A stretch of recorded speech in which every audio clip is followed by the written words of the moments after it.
I think we had a lot of fun with the fashion and building these characters that way, and it was fun to get to be like kind of really fashionable in this one because you know both of your characters would really care.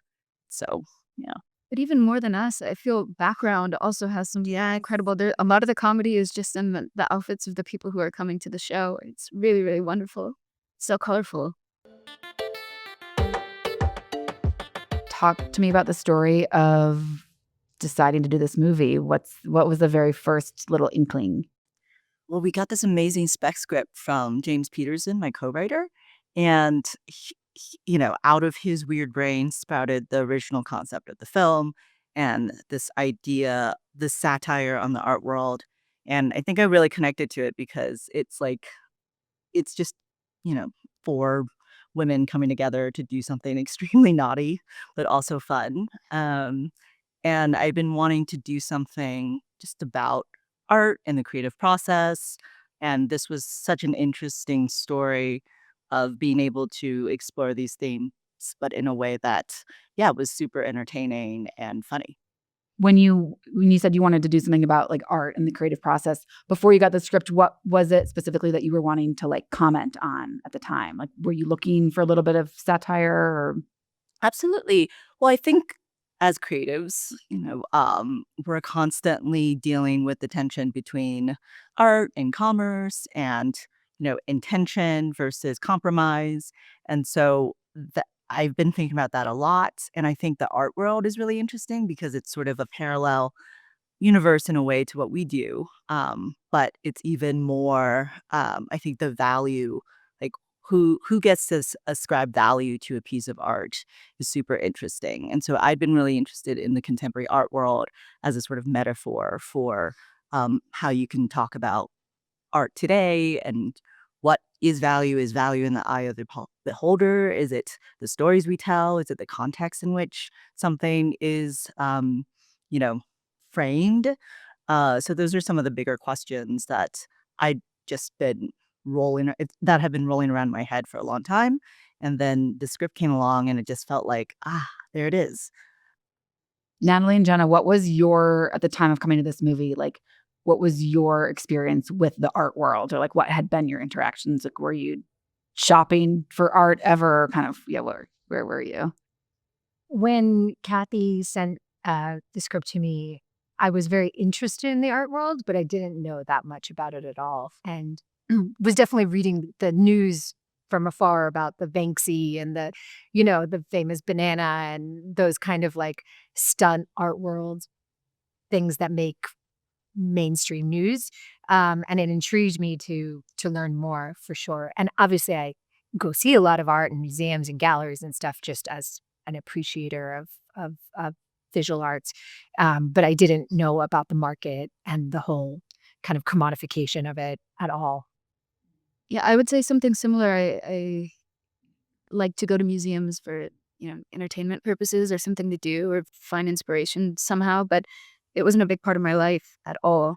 I don't really buy art unless it's like something that I find at a flea or like, like an estate sale or something. So when the script came in and there was some vocabulary and things that I was unfamiliar with that I thought, okay, well, before I meet with Cathy, my Google searches were so vague. I really had no knowledge. So it was exciting to also learn about something unfamiliar and still creative. Do you know, is some of that lingo like embedded into your? No, I threw it away instantly. You're like, I don't have it anymore. I think I remember the word like assemblage and I couldn't even tell you what it means. You do have a lot of that in the movie, like a lot of just well, that speech at the beginning explaining kind of the gallery, Stella Burgess. It was that was the speech that I was like, okay, what does this mean? And now it's all blurred in the background, which is great. And did all three of you go to Art Basel for research, or was that just you, Natalie? Or we went to Art Basel in Paris together. I went to Art Basel Miami alone. Yeah, we were prepping the movie already. Yeah, actually. you were about to shoot because it's December, Mm-hmm.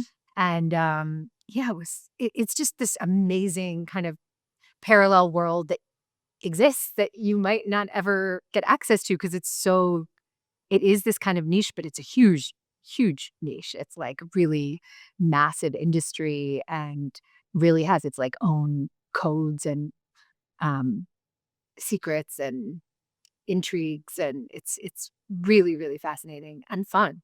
Were you shopping at all too, or were you just research? I did actually. It was actually quite expensive to get into going to art fairs. I was like, ooh, I love that. That speaks to me. This is a deal. Yeah. You can write it off as Yeah, creative exactly. business Research. expense, yeah. Where everyone's look in the movie, was that based off of, like, I'm thinking of Zach Galifianakis especially. Was that based off any like particular person you met during this, or just kind of an amalgamation of Yes, it was an amalgamation of different characters, for sure. And that was part of the fun of it. Was, I think, for all of us, we were able to, take people from the art world or people from, just the real world. I mean, we wanted this movie, as heightened as it is, but to still be a reflection of now. And so, I think we had a lot of fun with the fashion and building these characters that way. And it was fun to get to be like kind of really fashionable in this one because, you know, both of your characters would really care. So, yeah.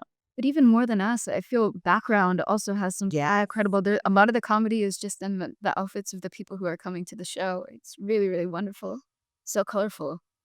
Yeah, there's like such a like allowance to be heightened, but also the heightened is the real in this world. Like it is really kind of feels like Miami art world. Yeah, a lot of the people look like people I stand in line at the coffee shop with, like on the east side of LA. So it's like not that. Did you consider keeping the bob? Oh, yeah. It was really one of those fun, like instant, you look in the mirror and you feel like a different person kind of things.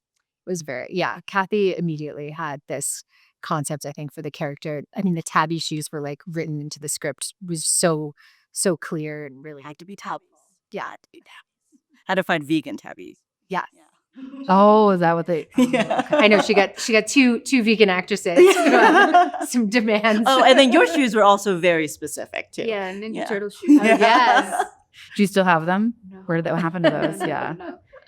The weirdest thing about those shoes is they actually were easier to walk in than you would think. So the challenge was like actually making it look difficult because no matter how many times I stumble on the script, I just landed straight up. So it was good, but that was a similar thing where the walk instantly became different or a bit more upbeat or a bit more just because the sound was so satisfying. And You had very different sounds. Yours were like click, click, click, click, click. And yours was like bloop, bloop. And the gallery's so like empty and echoey that it like It was so really echoey. it really makes an impact. yeah, It's like the clackers in Devil Wears Prada when it comes through. nice. What was like were you guys like cracking up a lot on set? Like how was that? Yeah, I mean, especially opening days when Zach was there, you just let him ramble, and it was the most beautiful thing. I loved when they weren't doing my coverage personally, but everybody here is naturally just really funny people. Like Divine is so funny. Having a conversation with her, it's impossible to laugh. Sterling as well, a menace to shoot with because it's like, and we did a lot of long runners and things like that. So we had intensive rehearsals and everyone had to be in a certain place at a certain time. And then you would shoot a scene and he would go and he would add a facial expression or add a something. And it was just killer. So this one was actually difficult in that sense. I don't think I break a lot on set, but the dynamics between you and him, and then when Daniel came into the picture, it was just, yeah. It was also the art itself. Like I feel like there were a lot of times where we were just like like they were just like Stop your like, and even the main sculpture, which I don't want to like spoil, but I feel like there was a lot of like play around. Did that. someone keep the rice stocking? Oh, I wanted it so bad. Maybe you need to make it. Yeah, you could probably make I think Yeah, it's literally exactly. stockings with rice. it is. We can give you a recipe. Before we run out of time, a couple of questions I'm asking everyone who comes through. Did any of you guys have a good viable career backup plan? Like, what would you be if this wasn't going to work out? Heart surgeon. Yeah, obviously. Shakiest hands of all time. Heart surgeon. Perfect. Say goodbye now. No, this isn't. I would love to be a carpenter. I think Even with the that's- shaky hands, though. Yeah, well, maybe that would resolve. Maybe because it's potentially my biggest insecurity. I see a great feat in being a carpenter, but I just feel like it's the most useful tool, really. I don't know. What about you, you guys? My dream thing would be like nature, like either like photographer or like zoologist. Like I can see that for you. Yeah. like living, you know, in the jungle with observing orangutans or something. You know, Full of Jane Goodall. Yeah. Mm-hmm. I mean, she's the ultimate. Mm-hmm. Yeah. What about you? I want to say something really fun, but all I can really come up with is like something like that is pretty much directing, but in something something else. It's like cheating entirely. Like architecture. Oh no, that's cool. Do you know what I mean? Yeah, Like, that it's makes a kind of lot of got sense. a yeah. You as well. Yeah. Yeah. Tasteful eye. The little left right brain.